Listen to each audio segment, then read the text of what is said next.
Shalom and welcome to another in our series of podcasts from Temple Beth Am, a dynamic center for conservative Judaism in Los Angeles. This is a recording from our 2023 Elul Learning Series, entering 5784, Sustaining Our Learning in Elul, with Rabbi Rebecca Schatz. We are going to talk today a bit about different elements of the high holidays and a little bit even about Elul that are traditional, call them customs, rituals, aspects of the high holiday season, and how we've either shifted it already into modern day or how we can. I think for some people, the Elul period of time is one that is extremely comfortable and normal and something that people love to tap into and to use as kind of a self-spring cleaning, so to speak. But it's also a time that can be very uncomfortable and feel therefore very unstructured, and as a way of not necessarily getting us as prepared for the high holidays. So we're going to take a look at some of the different aspects of what's to come post Elul and in the high holiday realm of Rosh Hashanah through Yom Kippur, and see what some of those rituals and customs are and how we can turn them into meaningful aspects of the way that we might practice in more modern day, and things that you can use in your own life, home, ritual that will bring meaning to let's call it ancient or traditional practices. So I'm going to share my screen here with a slideshow, which is why I spotlit this Zoom. And in the slideshow, I do have a link to a source sheet. So if someone wants it at the end to be able to see just all the sources as opposed to the slideshow itself, you'll let me know and I'm happy to share it. Can people see this slide? Okay. Yes. Okay, great. So the first piece that we're going to look at is the shofar, which seems to be a very, normal aspect of Elul and the high holidays.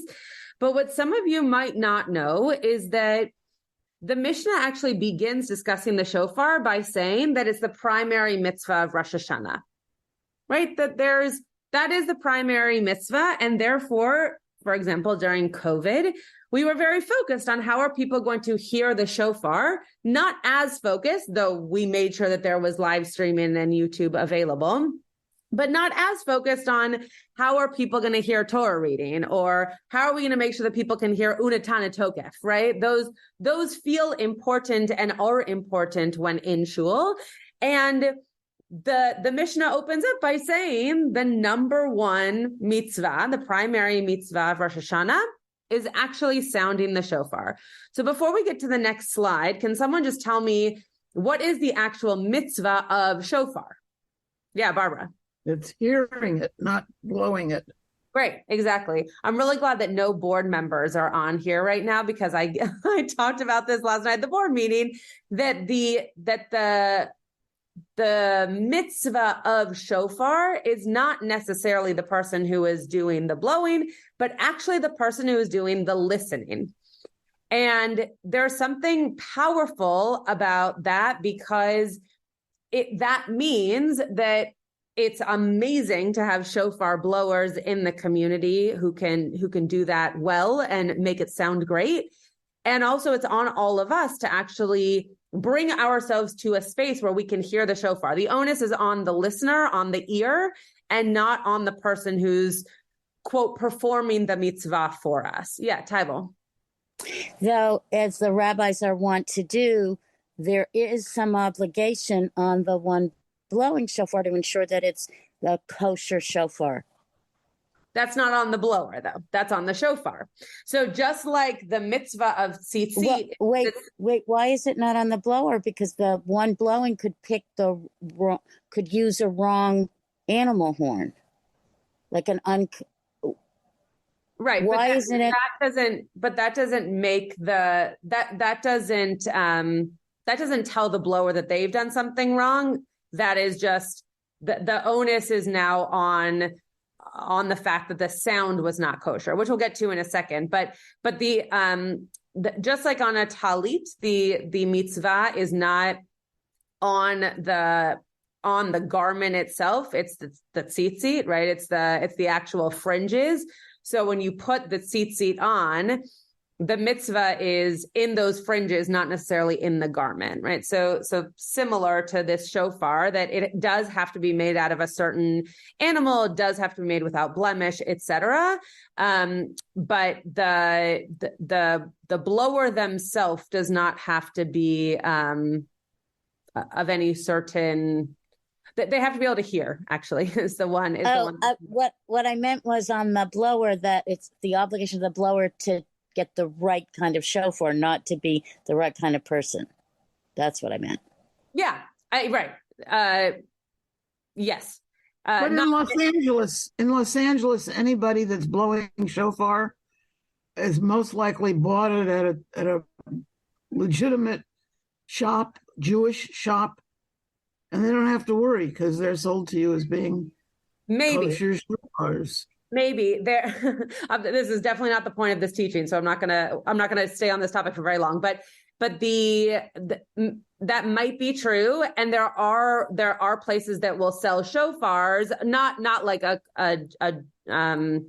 what am I trying to say? Like a Judaica store, but more so like if you go to Israel and you buy a shofar anywhere, it might not be a kosher shofar because you actually don't know from what animal it's made. So you have to ask. But I think that the point is a good one, that you do need to have a kosher shofar, but that is not the mitzvah. The mitzvah is to listen to the shofar being blown. So here we're going to look at two different texts. So this is one that Taiwo was just kind of alluding to. So a shofar that was cracked and then glued together, even though it appears to be whole, is not kosher, is pasul. If one glued together broken fragments of shofarot to form a complete shofar, meaning like you had 4 different shofars, they had all broken into pieces, and now you're gluing them together to make one full shofar, that shofar is also pasul. If the shofar was punctured and the puncture was sealed, if it impedes the blowing, the shofar is pasul, but if not, it is fit. Meaning, you've probably seen very long shofarot, and if there's a hole in the shofar in the horn, as long as it's been plugged up and you can still hear the sound without any variance in it, it's totally kosher. However, if the sound is being somehow stifled or changed, or think of a reed instrument where one of the I can't think of the correct musical term, but one of the pads is blocking the sound, that would not be okay. The sound has to be pure. So just tell me for a second why you think this might be. Why do you think this is an important aspect of hearing the shofar? Yeah, Renee. I think if I remember correctly from your previous lectures, it's one of the things that's a mitzvah for everyone. Mm-hmm. True. Right? Right. But why is this important? That it's not cracked, not glued together? Why? Because it wouldn't be considered kosher if it's cracked and broken and whatnot. So we wouldn't be fulfilling the mitzvah of hearing the shofar. It's not right. kosher. So you're asking my same question. So why is the Mishnah saying that makes it not kosher? Yeah, Paula. Maybe because it would change the sound. Okay. Great. So yeah. That's what. So any variation of the purity of the instrument would change the purity of the sound. Great. So we want to hear the purity of sound, which is going to take us to this next text. Now, I want you to just keep in mind, right, the whole idea of this class is to take these traditional ideas and then turn them into modern applications. So be thinking, why this text, right? Why does Rabbi Schatz think that it's important for us to know that you can't have a shofar that's cracked in order to hear it as its pure mitzvah sound? Don't answer that question yet, Barbara. I just want to, do you have a question though? No, I was going to make a comment. Okay. That possibly there could be a danger to the person blowing because maybe the crack could come back and maybe it would split worse because of the sound. Interesting. Okay, great. Potentially cause a danger to the person. Or, I mean, it's like if you'd have a kosher plate and glue it together, I'm guessing that wouldn't be kosher to use. I think it would. I mean, yeah, I mean, as long as you don't, I mean, this is again a whole nother topic, but as long as you don't put something on it where it would go into the crack, it would be fine. But I hear your point about the shofar, and I appreciate it that there could be some kind of harm to the shofar blower, which again is the vessel for the mitzvah to be done. So this next text is one that I find fascinating, and I think is what's going to bring us to figuring out how this could be something that we bring into modern day. If one sounds a shofar into a pit, as all of us do, obviously, or a cistern, or into a large jug, if they clearly heard the sound of the shofar, they have fulfilled their obligation. Okay, so if you're hearing the sound clearly, even if you're blowing the shofar into something that feels like the sound could kind of vacuum its way either away or somehow reverberate, if you're hearing it clearly without reverberation, you fulfilled your obligation. But if they heard the sound of an echo, they have not fulfilled their obligation. If you hear the sound bounce back at you, you haven't heard the shofar. You've heard an echo, but you haven't heard the shofar. And similarly, if one was passing behind a synagogue or their house was adjacent to the synagogue and they heard the sound of the shofar or the sound of the scroll of Esther being read, Megillat Esther, if they had kavanah, if they focused their heart, meaning their intent to fulfill their obligation, right? They walked by and they said, I'm coming so that I can hear the shofar, or I know that I'm passing by at a time where I'm going to hear the shofar. They've fulfilled their obligation.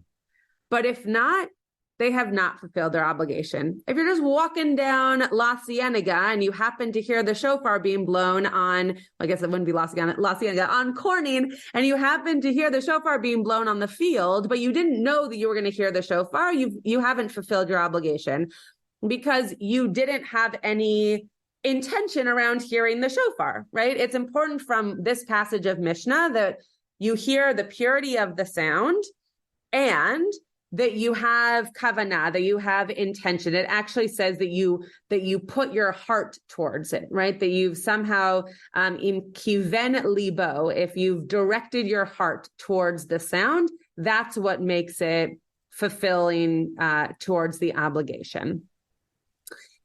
It is therefore possible for two people to hear the shofar blast, but only one of them fulfills their obligation. Even though this one heard and also this one heard, nevertheless, one focused their heart and the other one did not.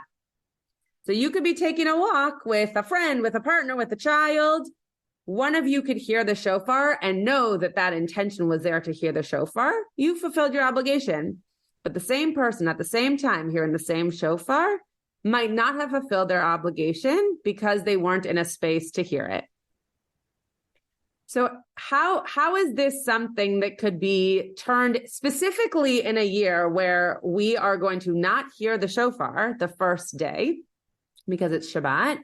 How is this something that in modern day we bring into an element of practice with or without a shofar being blown, right? But how do we make this something that is relevant to modern day ritual and practice? I'm asking you to write drashot, basically. That's what this class is for. Yeah, Tyval. It's the way you introduce it and give it a context and get people to focus their attention. I mean, I can't believe I can't think of it, but the short intention prayer that's said before a lot of blessings. Short intention prayer said before a lot. It's Zuma, something like that. Yeah, that one. But then I think there's another one. Anyway, but whatever. And sometimes it's more than that. It's I mean, just the sentence, it's a way of telling, which is interesting when we think about it, because the whole idea is the shofar, it's the sense that says pay attention. So the idea that you're saying, it's like another rabbinic sense. We're telling you to pay attention so you can really pay attention. Yeah, we're gonna get to that in just a second. That's exactly right. That here is a vessel to pay attention, but you have to know to pay attention, right? And there is that element of extra kavanah, so to speak. Yeah, Barbara. In the library minyan that there's an anxiety on Saturday when we don't blow it, and everybody looks forward to Sunday when we blow it. Which, the kavanah is there in your heart even before it happens. Beautiful. So I think that you're bringing up something that rabbis all over the country are thinking about this year, which is we're all looking forward to something that we're going to have to wait an extra day to experience, and how powerful that is, right? Yeah. Both the power in the silence and also the power in the excitement for not just having something happen because it always happens, but having something come as not a surprise, but come as like this extra treat because we didn't have it the day before. Well, I mean, you've already told your kids that you're going to hear the shofar. You got to listen, and then they don't get to hear it.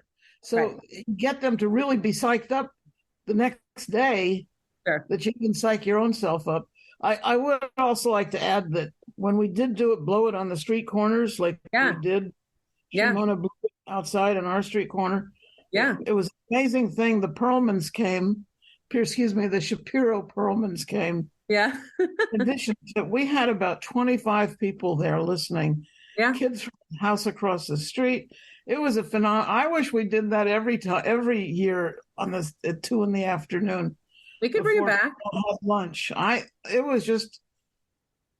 was invigorating. Yeah. Yeah. And I appreciate that it was invigorating. And I think you're right. I think there's something really powerful about hearing the shofar, right? I think that's why there are so many laws also around it, because we all understand that power and don't necessarily know how to articulate it. But if there weren't rules and regulations and boundaries around how or what to hear, it might not be as powerful. And so we definitely could bring it back. It was something that I was very excited to put into play and took a lot of logistics, but it would be something that would be meaningful for people to be able to participate in, especially in a year where we only got it once in shul. Well, not once, but you know what I mean? Like one day in shul as opposed to both. Nancy. Yeah, it was done across the country. So it was I thought that part was very powerful as well. So to me, this so much talks about your intent, about being to concentrate. And even when it's not about the shofar, I think it's important about our prayers that day. And because it's so easy to be distracted by what's in your head and what's going on in the world. So I think it's a reminder of all of the mindfulness and concentration that we need to do. Although I think it's more than just the rules and the laws around it that make it powerful. I think there's something powerful about the sound. Totally. And maybe that's ancient memory, it's just very powerful. Yeah, no, for sure. And I think the point of me bringing up the boundaries and rules and regulations is because I think if we didn't have that, we could have broken shofars and we could have, and then that sound wouldn't be as powerful because it might not be done as, let's call it beautifully, though we all know it's not always beautiful, but that those tones, right, wouldn't necessarily come out in the same way. So I totally agree with you. I think the sound itself is really what is the power. But to your other point about intention, I think that's exactly what this is, right? When I teach my students about this text, my 6th graders, I teach them this text because I want them to understand what kavanah is. I want them to understand that the echo isn't enough, right? Not that it's not a good first step, right? People who heard the shofar only over Zoom during COVID, no one said, not good enough, right? No one said, oh, tisk, tisk, you didn't hear the shofar. You did. Would it have been better, though, for you to hear it in person? Yes, right? Because we want to be part of that moment of hearing the shofar and getting that feeling of real connection, of something that's really waking us up individually. We were talking about this morning in class, that so much of the high holidays is done communally, but about very individual topics. And the shofar too, we hear it in a group very often, but it's supposed to be something that we hear for ourselves because it can't be heard for us. And it can't be done for us, right? I mean, the shofar can be blown for us, but it's not an action where we can have a shaliach and say, like, you go hear the shofar while I don't know, go have lunch, right? You have to be part of that experience.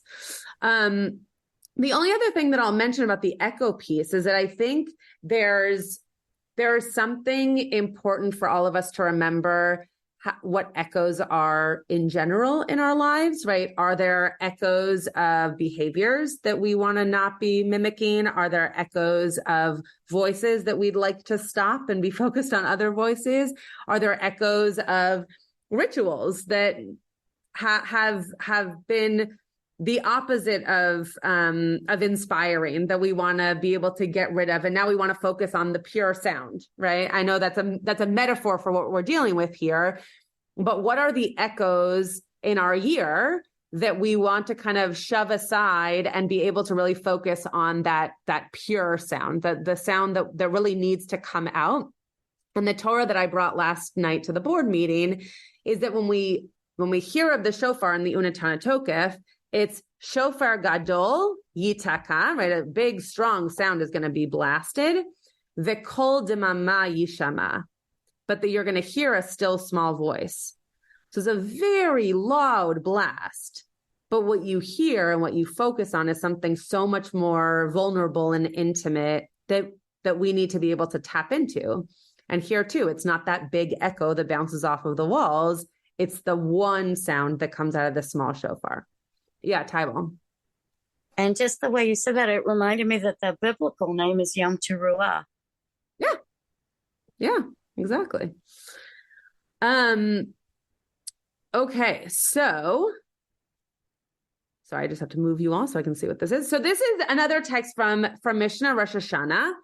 And again, evocative of something that even in modern day, we can think of how to bring into our lives from something extremely ancient, 200 CE. That was a few years ago. The order of blasts is 3 sets each. Tekiah, teruah, tekiah, right? The length of tekiah, I know it doesn't say shvarim. Don't come at me. We'll get there. Don't worry. The length of a tekiah is equal to the length of 3 teruot. And the length of a teruah is equal to the length of 3 whimpers. Okay? If one sounded the first tekiah of the initial series of tekiah, teruah, tekiah, because remember when we blow the shofar, it's in sets. So the first set is tekiah, teruah, tekiah. That's why it doesn't say shvarim. That comes in the second set. And then extended the second tekiah of that series to the length of 2 tekiyot, so that it should count as both the second tekiah of the first set, blah, blah, blah, blah, blah, blah, blah. With regard to one who recited the blessings, and only afterward a shofar became available to them, they sound the tekiah, they sound the teruah, and they sound the tekiah, and they repeat this 3 times. So what this is getting at, really the first sentence was the part that was most important to me. But the fact that these sounds are repeating themselves over and over again, and that they are supposed to be echoes, no pun intended, to what we were talking about a second ago, of this idea of whimpering or crying or calling out, right? The way in which the shofar sounds is not just haphazard. It wasn't composed by a musician. It was supposed to mimic our voices in times of calling out, in times of asking for something. Yeah, Tybal. And there's this one, I think it's in Gemara, but Midrash, which is just so interesting to me, that part of it, one rabbi thought, I think it was one rabbi, that it was patterned on the crying of Sisera's mother after Sisera, whatever. And I just thought that was so interesting, like the same way Ma Tovu is a non-Jewish prophet and whatever, that on Rosh Hashanah we're supposed to think of the crying of the mother of an enemy. Mm-hmm. Mm-hmm. Right. Like we're supposed to put ourselves into a space of really connecting to emotion through sound, which a lot of people do and naturally when they hear music or when they hear the shofar. But to be able to connect an emotion through the sounds that you are hearing, and a good shofar blower does this beautifully, right? Really is able to connote those whimpers, those sighs, the way of understanding the different types of cries. So what in 2023 does this bring out for you? What the different sounds of voices coming out through a shofar that we're supposed to listen to so intently?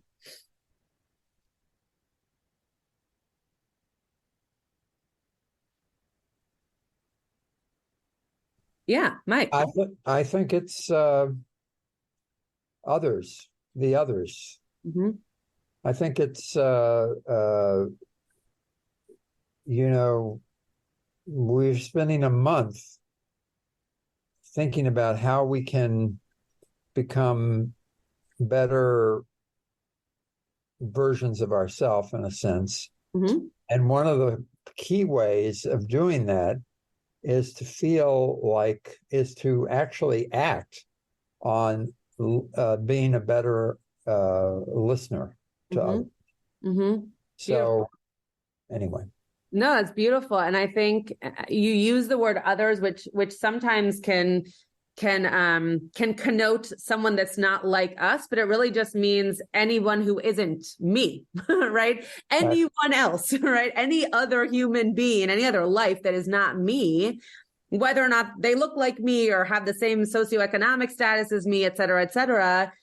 I think you're right that it just means that we need to be able to listen intently to the cries of other people. And I don't mean cries like everyone said, what people are asking for, the way that people need something from us, right? The cries in a way that are requests or demands, or begging, right, for other people to hear them. And I think that is what the shofar is supposed to do. And I think it could be others, and it also could just be within ourselves, right? What are the things that we need to hear from ourselves a bit more that we haven't highlighted in our own selves? I spoke about this, I can't remember in what context, but this idea of very easily doing tshuva with someone else, but with yourself is very hard. Showing a mirror to yourself is very difficult, because not only is it hard for us to think of ways that we could possibly not be better. I think we're okay at that, but do things that we've done well again, right? We're not very good at saying, you did a great job at this, now continue that. And how can we also hear ourselves need that kind of love and support? Any other thoughts on the shofar tekiah, in this case, trua tekiah? Okay. Oh yeah, Paula, go ahead. Well, one of the things that I like about the fact that there are specific notes, is that in a way it contains, like, sometimes it contains sort of the challenge of the season. Like, it's going to, I like that there's going to be a beginning, middle, and end. Yeah. And that, that there's a sort of a construct of what we're supposed to do. And that it's not just, this, I hope, it's just not like, I have to look at every single thing I did. And it's just like, it's a little more compassionate to have some borders around it, some limitations, at least for me, just like, let me pick two things. Let me just, 3 notes. Let me just pick 3 notes kind of thing. Yeah. Let me just look at that. It's like a mantra. right? It's like a mantra that you can say the same thing and it feels the same rhythm and you get the same notes, but it somehow like hits differently because you're doing it in a rhythmic way, right? When I call the shofar blast, I get choked up, right? I'm not even blowing the shofar, but there's something rhythmic and powerful about calling something that then is going to call everybody else to listen, right? There's something very powerful in those notes being the same every single time. And I really love the idea that you haven't fulfilled the mitzvah if you're just like walking through the room and you hear it. Yeah. Like you have to, and I feel like it sort of, I've like run to grab a kid and go, come on, they're blowing the shofar. Right. And stopping at the back of the room, because that's as far as we got or whatever, just to have that intentionality. Yeah. I think it's very, very powerful. There's a Hanukkah story about where they steal the smell of the latkes. Have you read? The family, they get the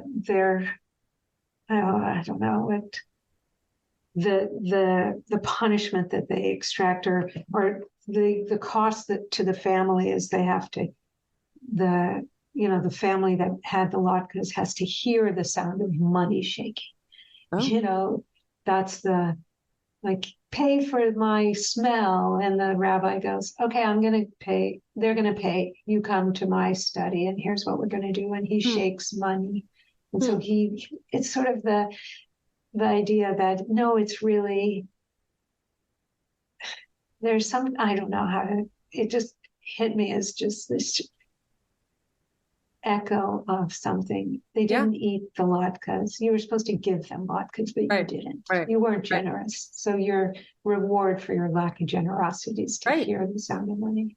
Totally. Instead of opening your heart or being intentional. Right. Sorry, and to know that you took something without knowing it, that you took something from people who could have been given something instead. Yeah. And shamed them. Right. Like, oh, they smelled your latkes. Right. Yes, Renee, if you have a hand to unmute yourself. I have a dirty hand, but it's okay. I was thinking of the different sounds of cry. Yeah. And how that to me was reminiscent of the different sounds of the shofar. Yeah. That when people cry, there's also different sounds to the cry. Sure. From the shrieking kind of crying that went on in the Shoah to getting hurt to being happy about the birth of a child or a wedding or whatever. Yeah. And all of those cries are equally as important to actually hear them and not just. Yeah. Right. That you need to recognize what kind of crying you're hearing and not just see it as an emotion, but know what kind of crying that is, right? Is it pain? Is it actually beauty? Right. What are you experiencing that is bringing up that emotion for you and recognizing it and also dealing with others in response to that emotion? Yeah. That's a beautiful connection. So here are two. Oh yeah, Judy. I wondered who JK was. Oh, yeah. I just figured out how to rename it. That's okay. So, sort of unrelated, but I have a student who's hearing impaired. Yeah. So is there anything in the Mishnah or is there anything anywhere? How does one who is hearing impaired fulfill this mitzvah? Yeah. It's a really complicated question. The Mishnah has a terrible answer, which is they don't. But the way that we've dealt with it in the 21st century is lots of people who are hearing impaired can actually feel sound. I don't know this student obviously personally, but can feel reverberation. And therefore they're not hearing it, so to speak, but they are experiencing it. And so sometimes either holding the shofar or getting close enough to the bell of the shofar such that they can feel the sound, even if they're not actually hearing the tones, is one way. But the Mishnah and therefore the Shulchan Aruch is then very specific about someone who is, they say deaf, right? Because I think in their world, there were never no levels of hearing impairment. So they were thinking of a person who completely could not hear at all. that person may not blow the shofar because they themselves, if you are blowing the shofar, you need to be able to fulfill the obligation, which is a really painful answer. So again, in akin to this class, right, we would hope that a person who is hearing impaired could be in a position themselves to somehow get close enough to that shofar, whether in a big setting or privately afterwards, to be able to feel the reverberation so that they too could feel like that mitzvah had been claimed by them. Okay, thank you. Yeah, sure. So here are a few other texts on the shofar. I'm not going to spend as much time on these, but I wanted you to just see them. This is the Shulchan Aruch, which is saying if Rosh Hashanah falls on Shabbat, we don't sound the shofar, right? Which is what's happening this year. And it's even forbidden to handle a shofar because you're not supposed to really be handling things that you're not going to use on Shabbat, right? It's the whole idea of muksa. So what it says here is unless if needed for itself, which you're allowed to carry water on Shabbat, for example, because you might need to drink it, right? So unless you needed the shofar, which I can't even think of an example of what that would mean, you're not even allowed to hold a shofar. And again, you could see this in two different ways. You could see this as taking something away, and you could also see this as enhancing a time and a space for its sound. And as we've talked a lot about, like the intentionality of that sound is really important. And so intentionality of when and how and what is also really important. And as we all know, sometimes taking something away makes the other opportunities where it's given or gifted to be that much more special and powerful. And then in the Mishnah Torah, it says, even though the reason for the shofar is blown on Rosh Hashanah is because of a biblical mandate, right? It comes from Torah. It still has a hint at some meaning, as if it says, wake up, you sleepers, from your slumber. You've all heard this before. Get up from your nap, nappers. Sift through your actions and return with tshuva. Remember your creator, right? So to go back to this idea of you need to be present, you need to be awake, to be able to be awakened to all the ways that you need to be awake, right? And I was redundant about that for a reason, because it's cyclical, right? You are going in a cycle of needing to have that awareness of just being awake, but then also needing that kavanah, that intentionality of knowing to hear the shofar so that you can be awakened to something that much more powerful as part of the experience of Rosh Hashanah. Well, let's go on to the next thing, because I have a few examples here, and they're not all shofar. So let's go to the Rosh Hashanah Seder. You might not all have a Rosh Hashanah Seder. Rabbi Shapiro has a very famous story about Rabbi Rebecca Schatz that he invited me over for a Rosh Hashanah Seder, and I thought it was on a different day. So that's how many times I had done a Rosh Hashanah Seder in my life before being invited over to his home, where now I go every year for Rosh Hashanah Seder. It's often done on the second night of Rosh Hashanah, meaning not Erev, but the next night. So the night that becomes the second day.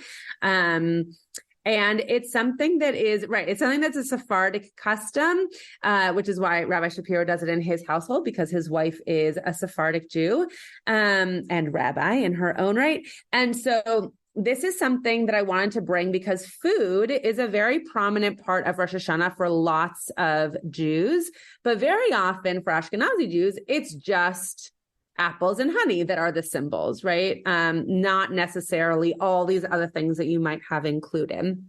So as part of this class of bringing something that is traditional into a more modern space, I wanted to gift you all with an abundance of a menu, and be able to see the differences in ways that we use produce to actually bring about values that we're supposed to hold on to for the coming year. So the Shulchan Aruch says, and I'm not going to read this in Hebrew, though it makes much more sense in Hebrew. I just, for time's sake, want to make sure we get through it. One should eat beans, leeks, beets, dates, and pumpkin. And as one, or really any gourd, it doesn't have to be a pumpkin. And as one eats the beans, rubiyah, they say, God, may our merits increase, yirbu. Those words are the same. So what you're going to see throughout this whole passage is that we are eating foods that connect to a blessing that bless us with wonderful things for the year to come. So beans is because we hope that our merits increase. Leeks, so that our enemies will be wiped out. Dates, so our enemies disappear. That's exactly the same thing. Pumpkin, or any kind of gourd, so our judgment can be ripped up and our merits be called out. Some have the custom of eating a sweet apple and honey. This is the Ashkenazi voice in the Shulchan Aruch, and say, may a sweet year be renewed to us. Shana tova umetuka. This is what we do, he said, but also I'm telling you. Some eat pomegranates and say, may our merits be as many as the pomegranate seeds, and we are accustomed to eat fatty meat and all sorts of sweets, right? To show a sense of wealth, right? To be able to have that in the coming year. It then goes on to say you should eat a head of a lamb. Most people do a head of a fish now because head of a lamb seems a bit crazy. Let us be as a head and not a tail, right? Be ahead of things and not be the end of it. This is also connected to the ram of Isaac and the Akedah, which is something that we read on Rosh Hashanah. So if you're a vegetarian, that's not going to work for you. However, the Shapiros use Swedish fish, or the kosher equivalent of gummy candies, which I appreciate because the head of a fish is not my cup of tea either. This is the kind of thing that if you were to bring this into your home, or maybe you already do, this is a way of bringing very traditional blessings, right? Talking about enemies and talking about inheriting based on beans. And right, there is something very ancient and traditional about this practice, but put these things on your table and ask your family how they're connected to blessings that they have for the coming year. And I would go as far out as to say, use your own things. They don't have to necessarily be these things. Look up, there's many, many, many creative Rosh Hashanah Seders. You could have all sorts of things that could be symbolic to ways in which we see a better year ahead. You could use symbols from Passover that you are connected to at the beginning of your year, just like you are at Passover, right? You could use an orange. You could use, what are other symbols that we've used in the past? A cup of water, right? Different symbols that we see throughout our year. This is just a way of bringing an abundance of blessing, not just in words, but also literally putting it into our bodies to embody those blessings. Renee, you have your hand up. I was just going to say the same thing that you said, that all of the blessings, because we do the Seder every year for both nights, and that all of the blessings either have to do with decimation or merits being increased. Right. And we also use gummy fish instead of the fish. It's a much better option. Yeah. And the kids like it a lot better too. Yeah. For those of you who, I guess it was just Mike, but those of you who are listening later, oh no, Barbara was there too. Well, come on. In the Balkans, we had lots of full fish given to us, and it was not a Rabbi Schatz favorite. But this is something that you can continue to do, right, with any kind of symbols that are meaningful to you. And it's a great thing if you have kids or if you have people come into your Seders for the first time. It's also a great way of getting people to share a blessing without saying, can everybody go around the table and tell me a blessing for the new year? That feels very daunting. But if you ask people to choose a symbol on a, it could be, a cheese board in front of them. It doesn't need to be something so elaborate. To choose something and to be able to say, based off of the symbol you choose, based off of the food you choose, what's a blessing that you can give to us for the coming year? So that's an activity-based thing to share with you. Okay, tashlich. So some of you heard me say earlier this morning that tashlich is not something that I've ever really found myself to be super connected to. But this piece by Rabbi Jonathan Sachs, I think will not surprise you to be something that is powerful in a different way of thinking about it, in a way that I hope that you can feel connected to it, and would love to hear your 2023 or 5784. We could also use that year connection to. He says, it's a custom on the afternoon, the first day of Rosh Hashanah, or Temple Beth Am, the Sunday after, to go to the shore, the shore of the sea, the bank of a river, or other running stream of water as a symbolic enactment of the words of the prophet Micha. God will cast Tashlich into the depths of the sea all of their sins. The first mention of the custom is in Sefer Maharil of Rabbi Jacob Moellen. Many folk customs have become associated with Tashlich, among them the custom of throwing crumbs into the water as a symbolic gesture to accompany the process of repentance, tshuva, beginning on Rosh Hashanah as if we were casting away our sins. This practice was dismissed by some halachic authorities and ridiculed by non-Jews. However, it is less ridiculous than it seems. Maimonides writes about the scapegoat on Yom Kippur, right? In the Torah reading that we do on Yom Kippur, the scapegoat, over which the high priest confessed the sins of the people, and which was then sent out into the wilderness, right? It was sent out, tashlich, that's the same word. There is no doubt that sins cannot be carried like a burden and taken off the shoulder, this is Maimonides, off the shoulder of one being and laid on that of another, right? Taken off of your shoulder, but given to someone else. But these ceremonies are of a symbolic character and serve to impress people with a certain idea, to induce them to repent as if to say, we have freed ourselves of our previous deeds, have cast them behind our backs, and removed them from us as far as possible. That's a funny typo. Thoughts on this? Thoughts on how this idea of casting something away, really what it's not saying is something is going to be cast away, but something's going to come back, right? This doesn't free us of sin forever. This just frees up us of certain things that we are interested, excited to cast away, knowing that others will become a burden to us. Thoughts? I know it's late. Yes, Renee. So one of the, what do you call it? I guess customs that we do when we do Tashlich is that we don't do it on the second day. We do it between Rosh Hashanah and Kippur. Yeah. And we write on a note those things that we would like to improve upon in the coming year. And we toss those as well. And then we end it with kaparot. Yeah. That we do at the same time. Yeah, great. Yeah, so that's exactly what this is getting at, except for that you're writing it out as opposed to throwing it with intention, in your mind. But great. Other thoughts of how this is like a modern day, how we could make this a modern day rendition on what Tashlich was supposed to be or is supposed to be.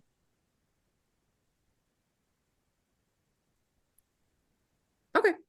I think that one of the things that we could think about in terms of Tashlich is that it's not just setting something aside that you could have done better, but also releasing it, right? Not just saying, oh, this was bad, or, oh, I shouldn't have done this, or, oh, I need to do this better, but really having a sense of release, like not going back to it, right? Releasing it, it might come back, but having a sense around a Tashlich practice of just releasing that feeling, releasing that expectation, releasing that idea that never came to fruition, right? As a sense of just really purging yourself of what those things could be. And as Maimonides says here, those things that are a burden, then now if you release them, if you let go of them, they no longer have to be a burden. And again, they might come back because we're humans and our brains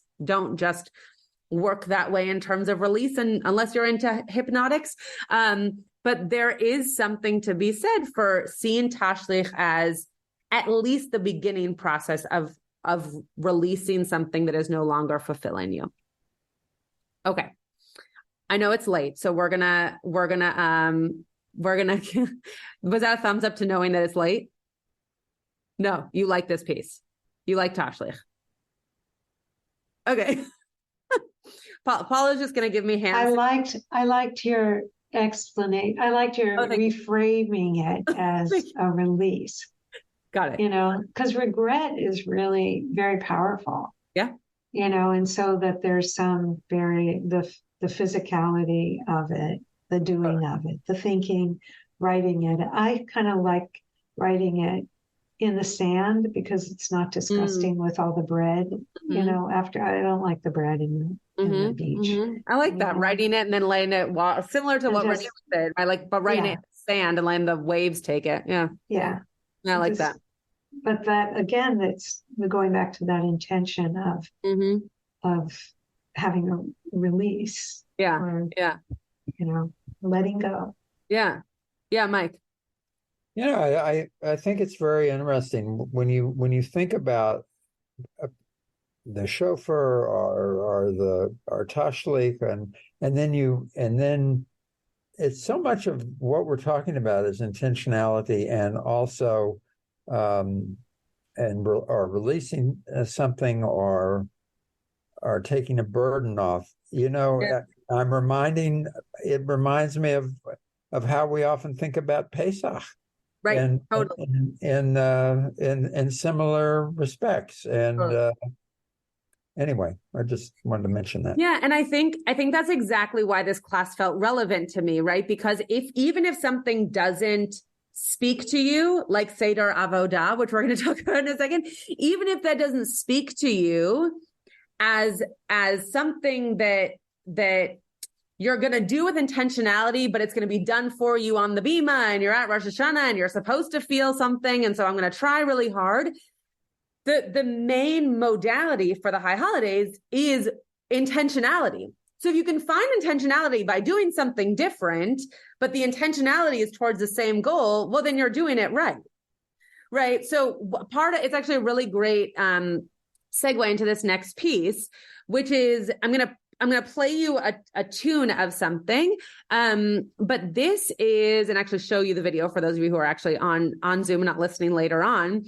This is going to be a modern day rendition of the Seder Avodah, which is the Avodah service. If you are interested in the Avodah service in Yom Kippur in a creative way, thinking from creation to today, come to Beitenu, Yom Kippur Day, on the field. Rabbi Joshua Shosky and I are doing something around that Rabbi Dr. Aryeh Cohen actually taught at the Board of Rabbis retreat that I was at, and really brought to life for me what in 2023 we could think about when this is really just a practice of Kohanim that they did in the temple, which we no longer have, we no longer do. So why, when we're all exhausted on Yom Kippur, are we now doing this thing that doesn't feel relevant to our everyday practice?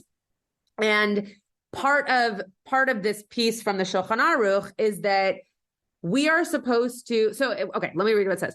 Even though during the rest of the year we pray silently, on Rosh Hashanah we have the practice to play out loud. Now, I looked in the Hebrew to see if that was a typo. It's not actually clear that it is a typo. And I love that even if it is a typo, I kept it because there's something really beautiful about thinking about praying as also playing, right? That we're supposed to do something with the prayer, especially with Seder Avodah, that gets us to play with this idea of what does it mean to be in a modality of prayer? What does it mean to be in a spiritual space thinking about tefillah? And I love that this was there. I didn't look into any other translations to see if it was a typo or not, because I actually don't care. I love the idea that it says play here, and that potentially could be the way that the translator wanted to translate the Hebrew, which isn't pray in that sentence. There is no concern about getting lost because everybody has a machzor. Such a hysterical statement, right? You all have a book, so you can't get lost. Have they ever seen the machzor? I get lost, and I know what we're doing. It's a very hard book to follow. But the Ramah, Rabbi Moshe Isserlis, the Ashkenazi voice, says, it is the practice that everyone says to their fellow, may you be inscribed for a good year. Why does he say that here? Because what he's saying is, just be in community. Who cares what you're saying, what you're doing, what you're praying? just say to someone, Shana Tova, and then you're in a good space to be praying, right? Then you're in a spiritual community. You're supposed to turn to someone and not be lost in the machzor. Get lost in the machzor, right? Get lost in the prayers that are in front of you. You're not lost because you can always turn to the person sitting next to you and just say, I hope that you have a great year, right? It's such a relational, beautiful, kind of random law in the Shulchan Aruch that seems to be connected to nothing and yet everything at the same time about how we are in spiritual community. Okay. I realize we only have three minutes until 8:30, and I want to make sure that, especially for those of you on the East Coast, which you are crazy for being here, that I stick to this time. So what I'm going to do is I'm going to go to the next slide, but then we're going to come back and listen to this rendition of Isha Ribos Seder. That was just a little preview. Seder Avodah. Okay, is this the last slide? No. Well, we're going to do this as the last slide, and then I can send you the rest if you would like. I wanted you to see this because now we're getting to a place of mindfulness that brings all of this. I wanted to do Elul last because we're in Elul right now. That brings all of this to a place of, again, to go back to what Mike said, of real intentionality, right? That this is something that we are going to tap into, not just by reading, not just by being passive listeners, but we have to have an intention for why we're there, what we're hearing, and what we're doing. So what this says, Elul is both an inside and an outside practice. Looking at our inner work and what we need to attend to and how it manifests in our external relationships with others and the world. Right? So Elul is something that we do on the inside, but it's actually only going to work if the work that we're doing on the inside is so that we can work to attend to what is on the outside. We all have internal filters and lenses that we use to view ourselves, others, and the world.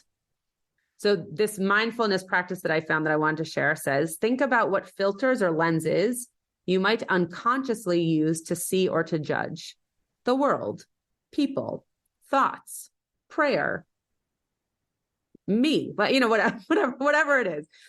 How can you make yourself more aware of your conscious and unconscious personal filters? Can you commit to doing something during Elul that supports your being more awake to those filters? So going back to the idea of shofar, right? We're not supposed to have any filters. We're supposed to just hear the basic sound. And so during Elul, being able to, I talked about Elul as being a time to unclutter, right? Taking things out of your cabinets. What surfaces are you finding for those things right now? And what's getting in the way of you being able to put those things back in the cabinets, right? What are those filters that you need to get rid of so you can see exactly what's in front of you and then be able to organize it? Rabbi Lou, who Barbara Brieger is want to tell us about from her time in San Francisco. Rabbi Lou suggested avenues for practice map nicely onto the yogic, I didn't know that was a word, chakra system, 7 areas of human focus. Okay, so it says above, but it's actually below. Practice stillness and meditate. That one's very hard for me. Examine one area of life and desire. Tie up loose ends, be available to the suffering of others. Prayer and hitbodedut, which is a self-practice of being alone but not being lonely. Rabbi Kligfeld will be talking about that on Rosh Hashanah. Examine methods of perception. Look at the window, not through the window. And then there are a bunch of exclamation points for understanding that higher alignment. Right? Being in connection with God. And what does that mean to you? What does that mean to your spiritual practice? So I want to end this session by playing you this Seder Avodah. And I hope that what you get from this is a way of experiencing the high holidays through today's lens. right? What do you need in 5784? What are you going to change about your practice or about the way that you acknowledge prayer or the way that you feed your family, so that there is something more, as Mike said, intentional about this 5784 year? And what is it that you're going to do to not get rid of tradition, but make tradition work for you so that it's meaningful and so that it's something that really speaks to how you're entering into this next new year? So I'll play this tune. I'm going to actually play the video so that you can see. I think I have to stop sharing my screen to open it. So hold on one second. So you can actually see the words because it's in Hebrew. But if I play the video, you'll be able to see the words in English. So let me do that.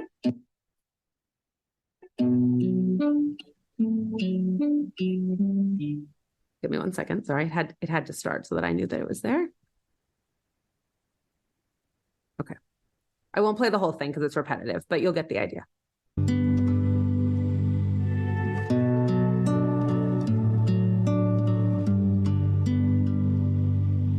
נכנס למקום שנכנס ועמד במקום שעמד, רחץ ידיו רגליו, טבל עליו ונסתפק, בא ממקום שהוא בא והלך למקום שהלך,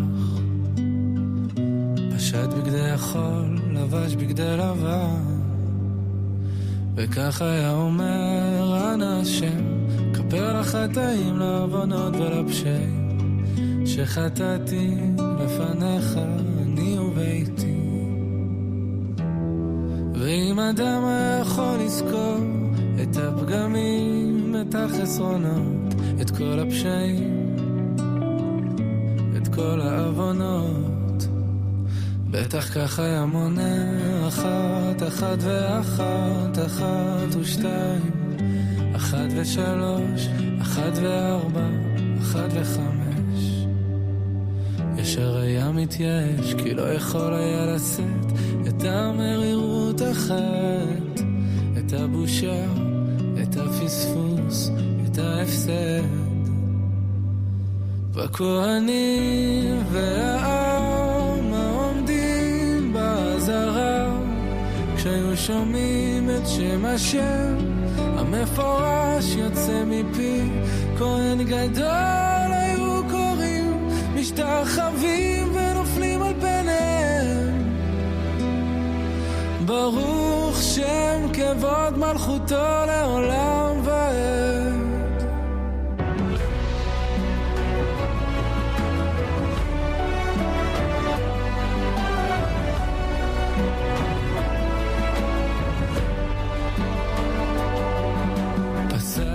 מקום שפסע, פניו לקודש, אחוריו להיכל, ללא רבב היו שווים פיו ומעשיו, בא ממקום שהוא בא והלך למקום שהלך, פשט בגדי לבן, לבש בגדי זהב, וכך היה אומר. So you get the idea, because it goes through the whole Avodah service and allows you to hear the counting and the way that the Kohen would prepare himself, et cetera, et cetera. Rabbi Warshawski and I do sing this tune, so some of you might have heard it before. It's a very powerful rendition. I think it was written 2 years ago, maybe it must have been 2 or 3 years ago, I think. But a very powerful way of connecting to something that is so ancient, right? Like there's almost no connection to the way in which we would experience this today. And yet this rendition of this song so beautifully connotes what is going on and how it was something that was powerful and that we are supposed to embody in doing Seder Avodah on Yom Kippur. So I hope that was a little taste. You can listen to our Rabbi Warshawski and I have a pray list, and this is on it, so you can listen to that if you'd like again. Someone asked for the slides, so let me just pull that up so that you can have them. Can you send the song? Yeah, sure. That actual song with the saying it. Does he do other parts of the prayers or services? That guy? He does. He does. He has, yes, just look up Yishai Ribo. And yes, the answer is yes. He wrote a really beautiful tune for COVID, actually, that was all about the different parshiot and how the world changed. I played that for Midrashah once. It was really powerful. Nancy, you want to say something?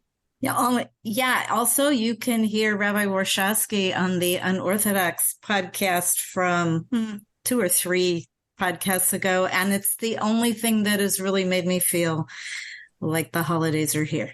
Wow, that's so nice. Yeah, it brings the tunes, the sounds, it just brings it all back. And it was, an excellent podcast. I love that. That's so great. That's great. I should listen. I didn't even know he did that. That's amazing. So here are the slides. You can view them all you'd like, and really just a pleasure to always be able to learn with all of you. And Shana Tova, Shabbat Shalom, also in this case. And hope you have an intentional high holidays. That's really what it's all about. Bring meaning to all the things that you're doing. Don't just worry about if you're doing them right. You have been listening to another in our series of podcasts from Temple Beth Am, a dynamic center for conservative Judaism in Los Angeles. If you enjoy these podcasts, we invite you to write a review on the Apple Podcast site or wherever you get your podcasts. For more information about Temple Beth Am Los Angeles, go to tbala.org.